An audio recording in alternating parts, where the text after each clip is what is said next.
Momento de recibir al investigador y docente Marcel Achcar y doctorando en Ciencias Ambientales Bernardo Zabaleta, ambos integrantes del Instituto de Ecología y Ciencias Ambientales de la Facultad de Ciencias de la Universidad de la República, con quienes ya estábamos hablando, ya estábamos dialogando acerca de lo que fue la jornada de ayer y bueno, esa jornada extensa donde estuvieron presentes tensiones, discusiones, donde se expusieron argumentos. ¿Qué tal? Muy buenos días para ambos. Buenos días. Buenos días. Agotados los dos, decíamos. Bueno, un poco cansados. ¿Se durmió poco? Claro. ¿Cuántas horas duró la audiencia más o menos? Un montón, fue desde las 18 hasta las 0:30 más o menos. Sí. Un montón de horas. Un poquito más. Las incluso. Autoridades se deben haber ido cansadas también, porque recibieron muchas preguntas. Quedamos todos agotados. Bueno, se realizó entonces la audiencia pública por el proyecto Neptuno, proyecto Arasatí. ¿Qué balance se puede hacer de esta instancia? ¿Quién arranca? Bien, arrancó yo. Fue una instancia compleja porque comenzó con una presentación del ingeniero Gross por parte de los proponentes, en que nuevamente presenta el proyecto con una serie de falsedades de la necesidad del proyecto y falsedades en cuanto a el alcance, funcionamiento y los impactos ambientales que va a tener. Eso generó un ambiente muy complejo, sobre todo porque los representantes del ministerio que estaban organizando la audiencia en ningún momento planteaban se plantaban en una situación de imparcialidad con respecto a la presentación de los proponentes y las preguntas que se estaban haciendo desde la sala. Entonces, ya en el comienzo fue bastante complejo. Bernardo, ¿cuál es tu balance? Sí, bueno, un poco lo que ya veníamos viviendo, que en el día 27 de septiembre, si no me equivoco, subieron a la página del Ministerio una solicitud de información complementaria relacionada a la contaminación potencial que tendría el acuífero Raigón. Entonces, bueno, por un lado, en ese mismo momento, en esos días, terminó la puesta de manifiesto en la que toda la población podía subir sus comentarios e inmediatamente se fechó la audiencia del día de ayer. La puesta de manifiesto cerró el 27 y la audiencia tuvo lugar el 3 de octubre. Entonces, bueno, por un lado nos pareció precipitada como el apuro que había en que fuera a realizarse la audiencia, sobre todo por el hecho de que bueno, las autoridades tengan el tiempo de estudiar los numerosos comentarios que llegaron, fueron 550 más o menos, y 36 documentos técnicos. Entonces, bueno, por un lado la preocupación de que hayan estudiado todos esos documentos, todas esas inquietudes, y por otro lado, bueno, ayer mismo, o anteayer, nos enteramos de esta solicitud de información complementaria. Entonces, lo que se discutió ayer ni siquiera era el proyecto determinado. Entonces, se desdibuja un poco lo que es el rol del ministerio y las garantías que brinda hacia toda la población en lo que es el cuidado del ambiente, ¿no? Porque, bueno, por un lado deben evaluar, se supone, imparcialmente el proyecto, y por otro lado lo apoyan. Entonces, además de que se apoya el proyecto por parte de la propia autoridad que lo tiene que evaluar, se han dado una serie de irregularidades en este proceso que, si bien ayer se discutió esto y decían que era legal, el hecho de que sea legal no significa que a la población y a uno como ciudadano le dé las garantías de que realmente se esté evaluando el proyecto de la forma que tiene que ser evaluado. Un proyecto que es tan costoso, que compromete el presupuesto de la OCE, que tiene implicancias para la salud, ya que el agua tiene alto riesgo de tener trialometanos, cianotoxinas, ni que hablar de los eventos de salinidad, para lo cual van a ser un enorme reservorio de agua que podría generar contaminación en el acuífero Raigón. Entonces, sé que ya les vamos a preguntar también por eso. Claro, pero digo, un proyecto con tantas complejidades, la postura del ministerio es, bueno, lo evalúo, se supone que de forma imparcial, lo cual también es raro, porque si uno es trabajador y trabaja para determinada persona o determinado lo que sea, ¿no? Siempre va a estar del lado del jefe, digamos, ¿no? De lo que te piden que hagas. Entonces, ¿cómo puede ser un técnico imparcial en la medida que el ministerio tiene una postura clara y apoya un proyecto? ¿Se puede realmente evaluarlo de forma imparcial? E incluso ir en contra de lo que quieren las autoridades. Entonces ahí queda un poco desdibujado el rol del ministerio y realmente preocupa. Y aparte queda, perdón, ¿no? Pero el plazo que tenían para estudiar estos 36 informes que se le presentaron, más allá de que tengan toda la imparcialidad o la parcialidad del caso, no te da el tiempo. Son 6 días para estudiar 36. Bueno, según ellos sí les dio el tiempo, es muy raro, la verdad. Pero bueno, se supone que les dio el tiempo. En la audiencia realmente no se veía que hayan sido tenido en cuenta los comentarios, pero esto es algo que se viene arrastrando desde el comienzo, porque en el momento en el que se aprueba la viabilidad ambiental de localización, en el momento en el que se aprueba eso y se acepta Arasatí como emplazamiento para este proyecto, ahí ya nosotros entendemos de que no se estaba teniendo en cuenta la participación tanto de la academia como de la población en general, porque a todas las vistas salta muy claramente de que Arasatí no es un sitio adecuado para extraer agua para potabilizar. Y tanto es así que en el día de ayer el responsable técnico de este proyecto argumentaba que Arasatí es una zona adecuada porque baja de golpe la salinidad. Y a uno que está acostumbrado a ver datos y ver gráficas, realmente llamaba la atención que decía y se apoyaba en un gráfico en el que comparaba la salinidad de la barra del Chuy con la salinidad de Arasatí. Entonces, claro, si lo comparamos con la barra del Chuy, ni que hablar que Arasatí tiene agua súper dulce, ¿no?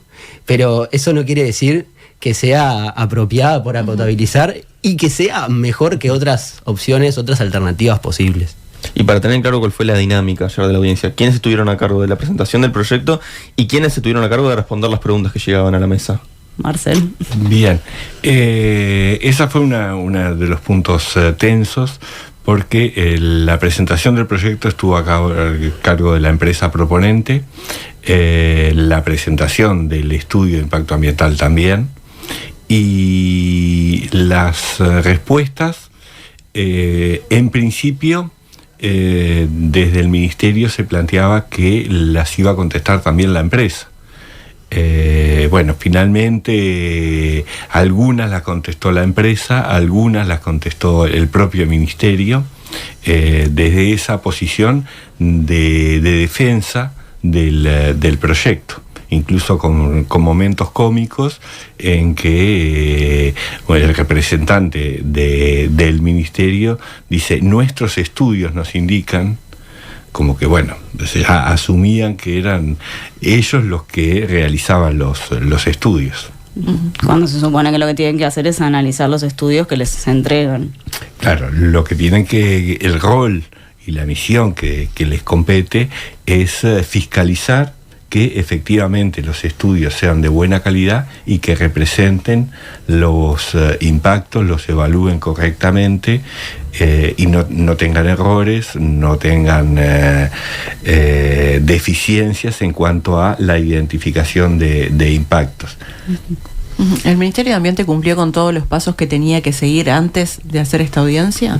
Sí, técnicamente sí. El hecho de cumplir con los pasos y tener todas las etapas que requiere de acuerdo a la ley, incluso algunas mesas técnicas, como le llamaron, en las que se jactan de favorecer la participación. El cumplir con esas etapas no quiere decir que sean tenidas en cuenta, sino que nosotros entendemos que son un checklist, digamos, el famoso saludo a la bandera, en el que el ministerio tiene que pasar por esas etapas. Sin embargo, no ha sido tenido en cuenta ni la producción académica nacional, científica, y tampoco muchos de los comentarios que se han realizado. Te lo preguntábamos porque justamente días atrás hablamos con Raúl Viñas del MOUS, del Movimiento por un Uruguay Sustentable, y en el caso de ellos decían que había una cuestión ilegal, o por lo menos que no se estaba cumpliendo en la medida que faltaba esta respuesta que ustedes decían, ¿no?, al último pedido, a la última solicitud. Sí. En realidad no es ilegal, claro, pero atenta contra el funcionamiento correcto y la tradición del funcionamiento, en que la audiencia pública se realiza cuando ya están toda la información sobre la mesa. Incluso hay elementos que son que llaman la atención, que todavía no están resueltos en el proyecto, y se hace la audiencia pública sin todos los elementos resueltos. No es ilegal, pero no corresponde. Y también marca un poco la cancha, en el sentido de que si se desconocen del todo los impactos, ¿cómo se puede llevar adelante la audiencia pública, que sería la última instancia en todo este proceso? Quizá contaminar el acuífero Raigón es realmente un hecho, porque bueno, es lo que dicen algunos técnicos en el tema, que son independientes de esta empresa. Entonces quizá el hecho de contaminar el acuífero Raigón sería un motivo para rechazar el proyecto. Sin embargo, el Ministerio continuó con todas las etapas, lo cual da la pauta de que realmente están convencidos de que esto se hace o se hace. Entonces, estamos realmente atravesando un proceso de participación. Yo creo que en este proyecto queda la duda planteada, ¿no? Vos, Marcel, en la audiencia fuiste muy crítico con la metodología y la bibliografía presentada. ¿Cuáles son tus reparos allí? Para identificar los impactos ambientales de cualquier proyecto, es necesario comprender el funcionamiento y comportamiento del ambiente receptor en profundidad. Si no, es imposible. Bueno, tanto en el estudio como en el informe ambiental resumen, el ambiente receptor se reduce a una descripción de componentes del sistema, pero no se presenta cómo funciona todo ese sistema ambiental. Bueno, eso puede deberse a que no existe información para avanzar en ese conocimiento, pero que no es el caso, porque en la zona de Arasatí, donde se van a construir las obras, y durante todo el trayecto del caño aductor hasta el recalque de Melilla, existe muchísima información a nivel nacional, regional e internacional sobre la importancia ambiental de toda esa zona, la dinámica, el funcionamiento, bibliografía que no fue utilizada. Bibliografía que en el caso más llamativo es los estudios científicos sobre la calidad de agua del Río de la Plata, tanto desde el punto de vista de la presencia de cianobacterias, con los trabajos que se vienen haciendo desde Facultad de Ciencias, donde Bernardo es un investigador que ha producido mucha información en los últimos años sobre ese tema, o sobre la ocurrencia de desalinidad. Este año el propio INFIA de la Facultad de Ingeniería elaboró un informe donde plantea las dificultades para predecir a futuro la frecuencia de los eventos de desalinidad, informe que no se tuvo en cuenta. Bueno, justamente, Bernardo, como decía recién Marcel, vos estudiaste qué es lo que sucede con las floraciones, y ayer expusiste sobre este asunto y sobre la diferencia de la calidad del agua que se obtendría del Río de la Plata con la de el Santa Lucía. ¿Qué es lo que sucede con las floraciones actualmente en la zona de Arasatí? Bueno, muy bien. Primero que nada, desmentir el hecho de que se ha dicho de que el Río de la Plata tiene una calidad del agua mejor que la del Río Santa Lucía. Eso no es verdad. De acuerdo a la información que nosotros manejamos, tanto es así que las cianobacterias en el caso de aguas corrientes, nosotros trabajamos con una base de datos que va desde el 2016 hasta el 2022, Trabajamos con esa base de datos porque es cuando se puso en órbita el satélite con el que trabajamos y que tenemos monitoreados los reservorios de agua dulce que hay en la cuenca del Santa Lucía. Entonces, en los datos que van en ese periodo de tiempo, las cianobacterias superaron un primer nivel de alerta solamente en 15 días. Entonces, en todos esos años, solamente 15 días, las cianobacterias podrían llegar a ser un problema, ¿no? Ni siquiera es que superaron un nivel de alerta en el que ya son un problema. No, es una base en la que, bueno, hay que tener cuidado y empezar a tomar algunas medidas.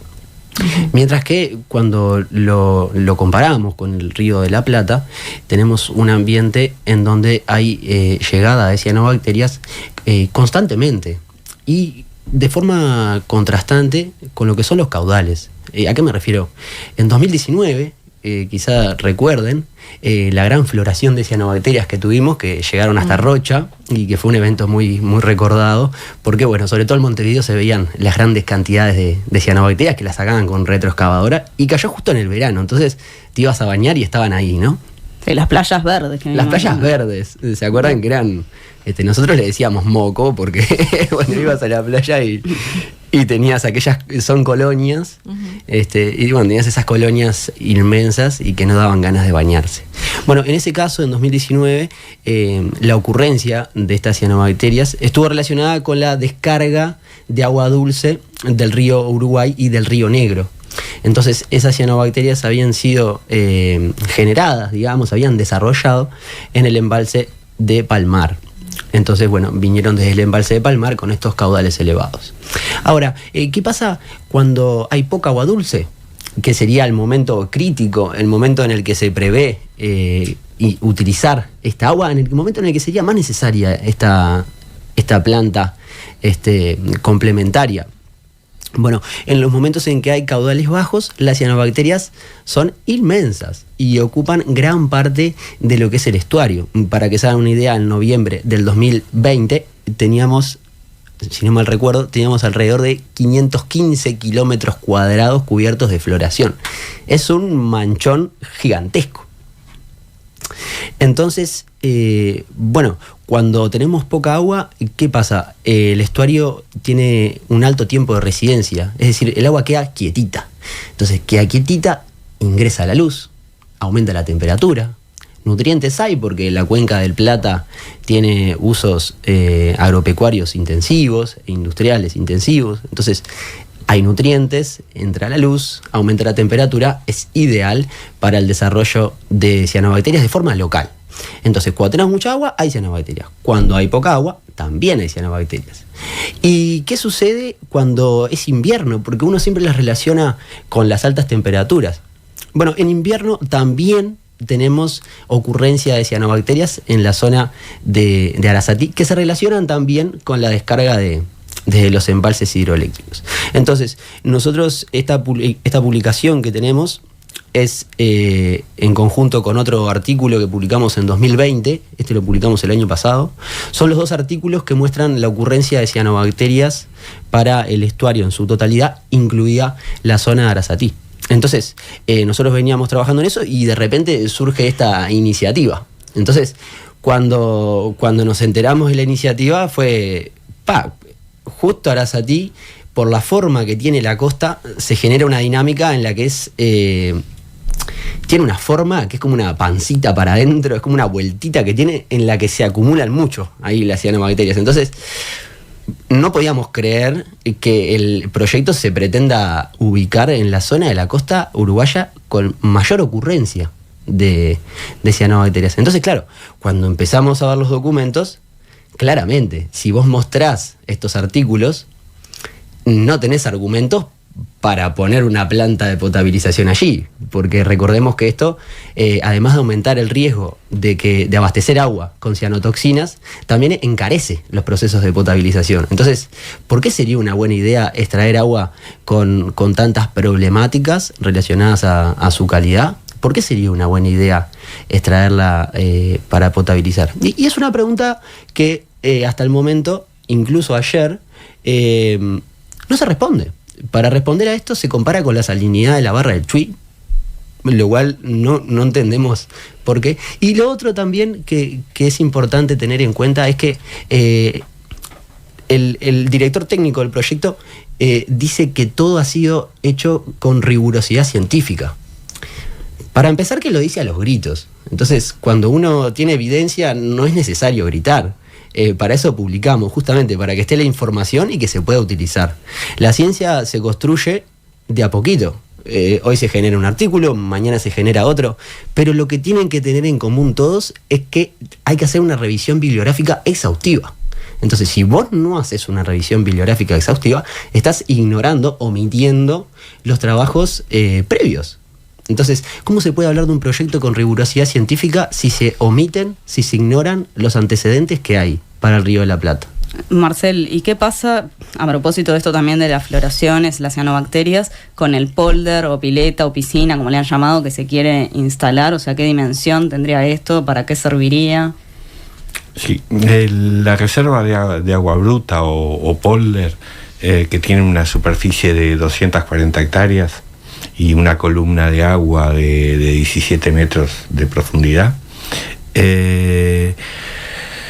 va a inducir la recarga artificial del acuífero Raigón en una zona de descarga, con agua que tiene todos estos problemas. Residuos de sustancias químicas que se utilizan en la cuenca, cianobacterias, problemas de salinidad, todo eso va a estar ingresando al acuífero Raigón. ¿Por qué ingresaría? Porque ahí lo que se dice por parte de la empresa es que en realidad no habría motivo por el que filtraran, ¿no? O bueno, las cantidades por lo menos que se manejan de filtración entre los trabajos académicos que se presentaron ayer por parte de la gente que fue a la audiencia, de los académicos, y lo que se dice desde la empresa es distinto, ¿no? Sí, totalmente, es distinto. La empresa sostiene que la formación Libertad, la formación geológica que recubre el acuífero Raigón es impermeable y por lo tanto no va a haber filtración. Los estudios que realizaron reconocen que sí hay filtración, pero bajo el argumento de que sí hay filtración pero no tanta, plantean irresponsablemente de que no es un problema. O sea, ahí ya hay un primer punto, que en realidad se admite que hay una filtración hacia un acuífero, ¿no? Exacto, sí. Exacto. Y lo que no pueden demostrar, y a través de toda la información que presentaron no pueden demostrar, es que esa filtración no compromete la calidad del acuífero. Esos estudios tienen que seguir determinados protocolos para realizar para obtener las evidencias científicas a través de perforaciones y ensayos empíricos sobre el comportamiento de la infiltración, que lo realizaron o bien parcialmente o no siguiendo el protocolo necesario para demostrar que no se va a contaminar. Sin embargo, como decía Bernardo, al grito de que tenemos respaldo científico sobre datos que nunca muestran, sostienen que el acuífero no se va a contaminar. ¿Y por qué tanta importancia le asignamos a la contaminación del acuífero? Primero, porque es el acuífero más importante del sur del país, del cual depende toda una zona en el departamento de San José para el desempeño de las actividades agropecuarias, uso doméstico de la población dispersa y abastecimiento de localidades de casi 70.000 personas. Pero además que descontaminar un acuífero es una tarea prácticamente imposible para un país pobre. Ni siquiera un país con disponibilidad de recursos como la mayor parte de los países europeos que tienen problemas de contaminación en sus acuíferos, los pueden descontaminar. Entonces,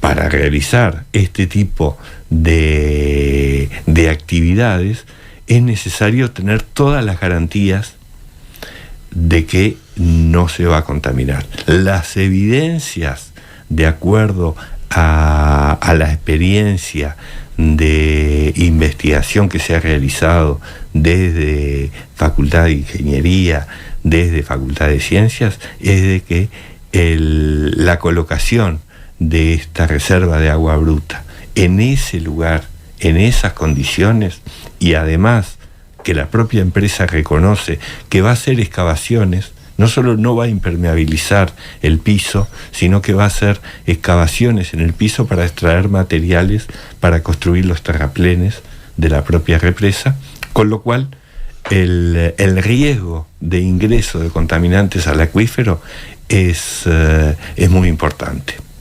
Esto yo justo ayer me lo imaginaba metafóricamente. Esto sería como si una ambulancia tiene que salvar una vida y entonces va a toda velocidad y en el camino se lleva puesta a unas personas, ¿no? Puede pisar a uno, puede pisar a dos. Y esto es lo mismo. Se quiere solucionar algo de forma urgente y muy apresurada. Y bueno, y en el camino quizá se contamine una potencial fuente de calidad que está muy poco estudiada. Entonces, para intentar dar una solución, que no va a ser una solución, se pierde otra potencial fuente para el futuro. ¿Y qué sucederá con la flora y con la fauna del lugar en caso de que se concrete este proyecto? Bueno, allí tenemos que la colocación de la reserva de agua bruta y el relleno sanitario, o el mono relleno, como le llaman, va a estar afectando la dinámica del funcionamiento de la cañada de la Quinta, que desemboca en el arroyo Sauce, que desemboca en el Río de la Plata, y que tiene una riqueza de fauna y flora relativamente importante, con especies simbólicas, por ejemplo los tucutucu de la zona, que son todo un símbolo para la zona. Especies, además, algunas en extinción o en peligro de extinción. Sí, reconocidos por el SNAP con especies amenazadas o semi-amenazadas en la zona. Y todo eso va a cambiar la dinámica. Y a eso nosotros nos referimos con los problemas metodológicos de los estudios de impacto ambiental. Porque plantean, lo resuelven con unas simples frases diciendo que no va a haber impacto sobre la flora y la fauna. Pero esas cosas hay que demostrarlas, no decirlas. Pero no lo fundamentan. Exacto. Sí, de lo mismo también sucede con el tema de los agroquímicos que son utilizados en las unidades productivas próximas a la zona, que en ninguna página de todas las miles de páginas que se han presentado hasta el momento se menciona ni siquiera por encima nada, cero, de lo que son agroquímicos, llamémosle glifosato o lo que quieras. Son productos que se utilizan en la gran mayoría de los establecimientos próximos a la zona y que en ningún momento se prevé ni su monitoreo ni su control. Entonces, está bien, supongamos que se invierte un montón de dinero y se logra potabilizar el agua. Recordemos que eso no es imposible. La tecnología permite potabilizar agua en muy malas condiciones. Porque eso es lo que decía la empresa ayer. Si en realidad se pueden procesar tantos metros cúbicos, no sé qué, en poca cantidad de tiempo, eso no sería un problema. Eso está bien. ¿A qué costo, no? Es la pregunta. ¿Lo vamos a pagar los ciudadanos? Bueno, ahí hay que ver otras cuestiones que están relacionadas a los esfuerzos que implica potabilizar esa agua. Pero con el tema de los agroquímicos en ningún momento se menciona nada. Entonces, directamente, si no se mide una variable, ¿cómo sabemos que la tenemos o que no? o cómo se puede controlar. Entonces, ayer se planteó esta pregunta y lo mismo, apelando, diciendo que tiene sustento científico, se dijo que el área de drenaje de la represa esta, del reservorio de agua bruta, quiero decir, que no alcanza para capturar, agroquímicos. Sin embargo, esto no está estudiado y tampoco hubo una solicitud de información complementaria. Entonces, es un tema de confianza, en definitiva. Nosotros confiamos en que la empresa va a hacer las cosas bien, porque si no hay evidencia científica que los respalde. Es un tema de, creer. Entonces, más que científico, es un tema casi religioso, ¿no? Es un tema de creer y confiar, ¿no? Que se nos va a dar un agua con buena calidad y que no va a aumentar la tarifa, y que no va a pasar nada malo con donde pasan los caños, en donde se va a hacer la reserva de agua bruta. Es un tema de confianza. Entonces, uno como ciudadano puede decir, elijo confiar porque para eso está el ministerio. Pero nos enfrentamos a que el ministerio tampoco nos da las garantías de que este proceso se lleve adelante de la mejor forma posible. Uh-huh. Y yendo a la pata legal, ¿cuáles son las objeciones que se tienen en este sentido? Pensando sobre todo, Marcel, en lo que resolvió la ciudadanía hace tantos años, vos que tenés, perdoname, unos añitos más que Bernardo, y que hace años que estás con el tema, porque si bien eso no es la pata académica, estuvo muy presente ayer. Sí, por supuesto. En el 2004 la ciudadanía uruguaya aprobó una reforma constitucional que plantea claramente que el agua potable es un derecho humano fundamental. Entonces, desde ese punto de vista, este proyecto no cumple, porque, y volviendo un poquito a lo anterior, se puede potabilizar cualquier tipo de agua. Hay un tema de costos, pero hay un tema de que no se plantea en el proyecto, que es el tema que se discutió en el evento de sequía con el agua salada y todo eso, cuando se potabiliza agua con altos contenidos de bromuros. Y que eso genera agua potable con trialometanos. Y que está muy mal trabajado en este proyecto.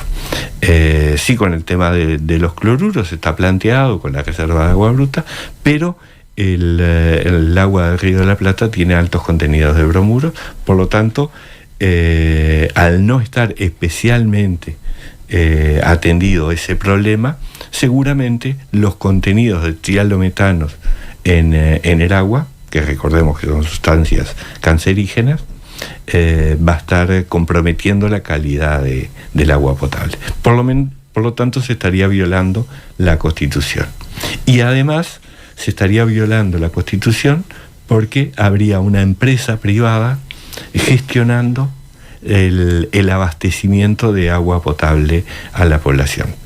Porque el contrato que se pretende firmar va en el sentido de que durante 20 años la empresa privada gestiona la llegada de agua bruta a la planta potabilizadora, que la operará OCE, y el traslado del agua hasta el recalque de Melilla.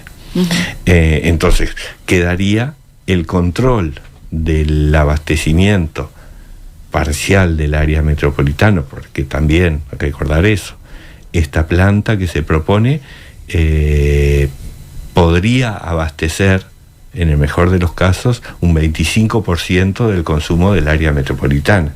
Uh-huh. O sea, no sustituye en ningún escenario a aguas corrientes. Uh-huh. Entonces, es inconstitucional en el sentido de la calidad de agua que va a brindar a la población, porque no se cumpliría con el derecho humano, en la gestión de un privado para abastecer de agua privada, de agua potable. Y después tiene otro elemento que ayer no se pudo llegar a la discusión, que es el costo. Esto comprometería las finanzas de OCE por un periodo de 20 años. Se le preguntó insistentemente varias veces cuáles eran a qué costo se iba a hacer esto. Los costos que están planteados son que un proyecto que en teoría debería costar en el orden de 250 millones de dólares, va a terminar costando casi 1.000 millones de dólares. Además de los costos adicionales que después va a haber que agregar para resolver problemas de salinidad del agua, problemas de los trialometanos, que van a ir surgiendo progresivamente si se instala esta planta. Brevemente, porque ya no nos queda más tiempo, ¿cómo sigue ahora? ¿Cuáles son los siguientes pasos? Bueno, antes de que cortemos, yo quería resaltar que recordemos que OCE que se factura la mitad del agua. Entonces, si este proyecto podría abastecer al 25%, bueno, en realidad ni siquiera se llega a cubrir lo que se pierde. Entonces, si se arreglaran la mitad de las pérdidas, sí, y se bajara al 25% en vez del 50%, ya estaríamos obteniendo un agua de mucha mejor calidad y a un menor costo. Porque mismo ayer decían que la obra para disminuir esas pérdidas está en el orden de los 400 millones. Entonces, eso sería más o menos la mitad del proyecto. Entonces, algo que tampoco hemos tenido respuesta de por qué es una buena opción, una buena alternativa, en comparación con, arreglar este problema. Rapidito, ¿cómo sigue el proceso? Bueno, el proceso ahora, el Ministerio de Ambiente tiene toda la información, tiene que analizar el proceso y tiene que tomar la decisión técnica o política de si otorga la autorización ambiental previa a la iniciativa. De todas formas, el avance está trancado por el juicio con el fallo de no innovar, que no autoriza a la OCE a firmar el contrato con la empresa. Claro. Entonces, también se dio una situación bastante rara en avanzar en el proceso de la autorización ambiental previa, mientras hay un juicio que impide a la OCE la firma del contrato con la empresa. Claro. Marcel Achcar, Bernardo Zabaleta, muchísimas gracias a ambos por estar aquí esta mañana con nosotros. Muchas gracias. Gracias. Nada que perder. Producción general, Enzo Adinolfi. Dirección periodística, Nelson Cecín.